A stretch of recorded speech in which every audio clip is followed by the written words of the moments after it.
Ya, pertanyaannya lalu seperti apakah proses yang akan dijalani oleh Sambo CS dalam upaya mengajukan banding atas vonis mereka?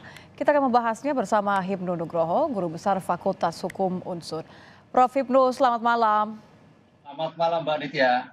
Prof, ini setelah berkas masuk, tahapan berikutnya apa saja yang kemudian sepertinya akan mempengaruhi pertimbangan hakim nanti? Ya, begini Mbak, pemeriksaan banding itu adalah pemeriksaan ulangan atau istilahnya judek faksi. Di dalam judek faksi sini, hak dari penasihat hukum, hak dari penuntut umum akan diterima oleh Majelis Pengadilan Tinggi tentang memori banding yang dibuat, yaitu hal-hal yang penting yang akan disampaikan di dalam suatu persidangan banding. Oleh karena itu diberikan suatu waktu, diberikan suatu kesempatan untuk menilai apakah terdakwa dalam ini penasihat hukum sudah firm tentang bukti-bukti yang ada, ataukah masih ada penambahan bukti lain, ataukah ada pemeriksaan tersangka, terdakwa. Demikian juga penuntut umum diberikan suatu kesempatan yang sama. Jadi kalau memang tidak ada kesempatan yang sama, maka di sini akan menentukan suatu putusan banding.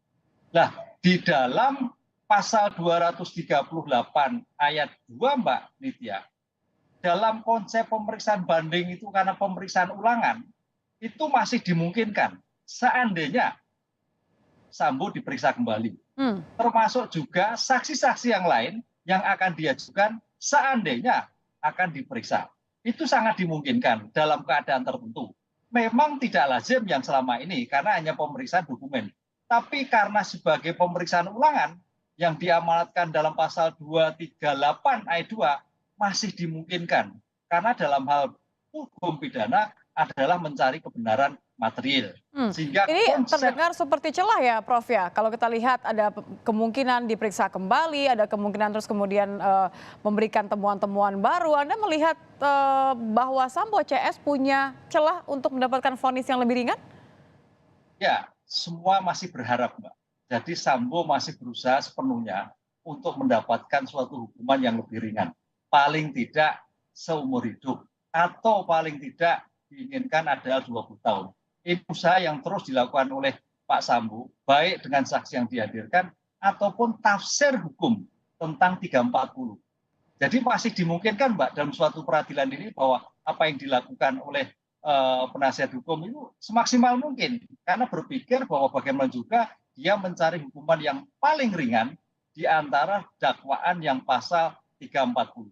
Atau kalau mungkin bisa pasal 338, tapi agaknya sulit Mbak. Risiko karena peradilan kita itu juga tidak lepas dari institusi masyarakat. Artinya peradilan itu bagian dari masyarakat.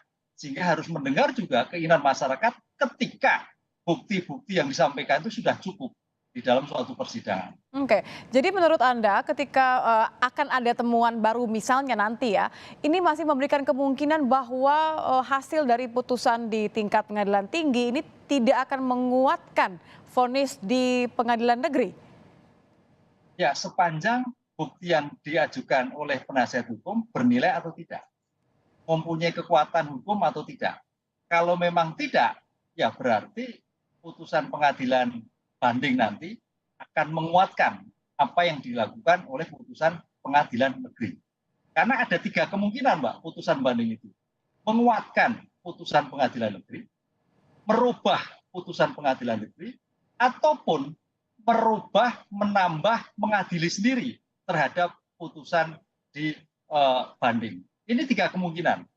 Kita tidak tahu apa yang terjadi. Tapi kalau Mbak Nitya, situasinya adalah bukti yang masih cukup bernilai, kemudian seandainya penasihat hukum itu mendatangkan saksi-saksi yang mungkin bernilai tapi tidak bernilai dalam suatu pembuktian, bisa saja menguatkan.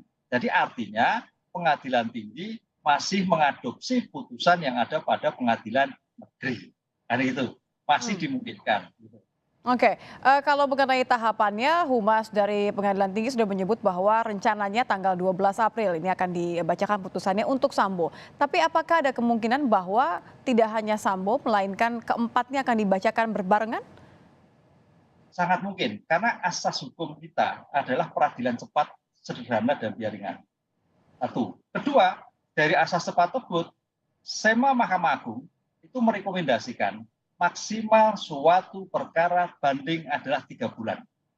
Dengan Oke, demikian, maksimal ya? ya maksimal. Dengan demikian, kalau seandainya tadi Humas Pengadilan Tinggi menyampaikan tanggal 12 April, berarti pengadilan banding sangat luar biasa. Hanya 1 bulan, 1 minggu. Kan terakhir itu sampai penahanan itu 6 Maret, Mbak. 6 Maret kemarin, itu 90 hari ditambah 60 hari. Dan itu 6 Maret, itu sudah selesai. Oleh karena itu, kalau 6 Maret itu sampai dengan 12 April, ya 1 bulan, 1 minggu. Ini saya kira suatu pekerjaan dalam perspektif judek faksi sangat luar biasa. Karena apa? Ini kan perkara yang sangat dinanti oleh masyarakat. Betul. Sehingga selesai, putusannya juga sesuai dengan keadilan. Keadilan tidak hanya korban, tapi keadilan masyarakat. Ini yang menjadi beban oleh Pengadilan Tinggi. Karena netizen, masyarakat menilai. Sehingga kalau sampai tidak, lah ini akan menjadikan suatu permasalahan di dalam bidang penegakan hukum. Gitu. Baik, jadi nanti kalau misal dari 3 kemungkinan yang Anda sebutkan tadi, menurut Anda, apakah kemudian ini akan dikembalikan ke PN Jaksel dengan nada seperti menguatkan? Ya, kalau memang putusannya menguatkan, bisa jadi. Berarti dikembalikan. Tapi bukan dikembalikan itu perkara kembali pengadilan negeri. Artinya Pengadilan Tinggi mengadopsi apa yang diputus pengadilan negeri itu adalah diterima di pada pengadilan banding. Begitu, Mbak. Sehingga dengan demikian, seandainya nanti dalam putusan pengadilan banding itu adalah menguatkan, pasti Pak Sambo CS akan mengajukan kasasi.